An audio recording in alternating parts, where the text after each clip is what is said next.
পারিশ্রমিক না পাওয়ায় অনুশীলন বাতিল করে দিল দুর্বার রাজশাহীর খেলোয়াড়রা। এখন পর্যন্ত লোকাল খেলোয়াড়রা কোনো পারিশ্রমিকই পাননি। আর অপরদিকে বিদেশি খেলোয়াড়দের মাঝে কয়েকজন মাত্র 25% পারিশ্রমিক পেয়েছেন। কথা ছিল 14 তারিখে পারিশ্রমিক দেবার, তবে সময় মতো পারিশ্রমিক না পাওয়ায় রাজশাহী ক্রিকেটাররা অনুশীলন করা থেকে নিজেদের সরিয়ে নেয়। গেল রাতে দুর্বার রাজশাহী জানিয়েছিল এই দিন সকাল 10টায় চট্টগ্রামের এম.এ. আজিজ স্টেডিয়ামে তারা অনুশীলন করবে। তবে নির্ধারিত সময়ে ঠিক আগে হঠাৎ করে ঘোষণা আসে অনুশীলন বাতিল করা হয়েছে। দলের পক্ষ থেকে জানানো হয় খেলোয়াড়রা আজ বিশ্রাম থাকবেন।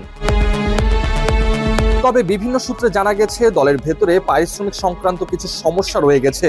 স্থানীয় ক্রিকেটাররা এখনো কোনো পারিশ্রমিক পাননি বলে শোনা যাচ্ছে।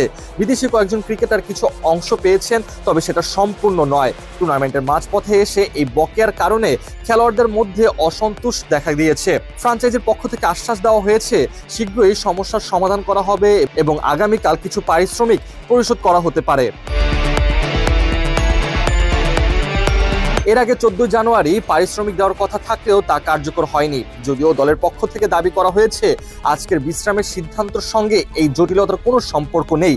টিম ম্যানেজার জানিয়েছে আজকের বিরতি শুধু খেলোয়াড়দের বিশ্রামের জন্য। তবে বকেয়া পারিশ্রমিকের বিষয়টি তিনি স্বীকার করেছেন, এমনটাই দাবি আজকের পত্রিকার। 3 বছর পর বিপিএল এ ফিরে দুর্বার রাজশাহীর পারফরমেন্স মিশ্র। এখন পর্যন্ত 6 ম্যাচে 2 জয় ও 4 হারে তারা পয়েন্ট তালিকায় 6 নম্বরে অবস্থান করছেন। আগামী ম্যাচে তারা সিলেট স্ট্রাইকার্সের মুখোমুখি হবেন। দেশের ঘরোয়া ও ফ্রাঞ্চাইজি ক্রিকেটে পারিশ্রমিক নিয়ে সমস্যার অভিযোগ নতুন কিছু নয়।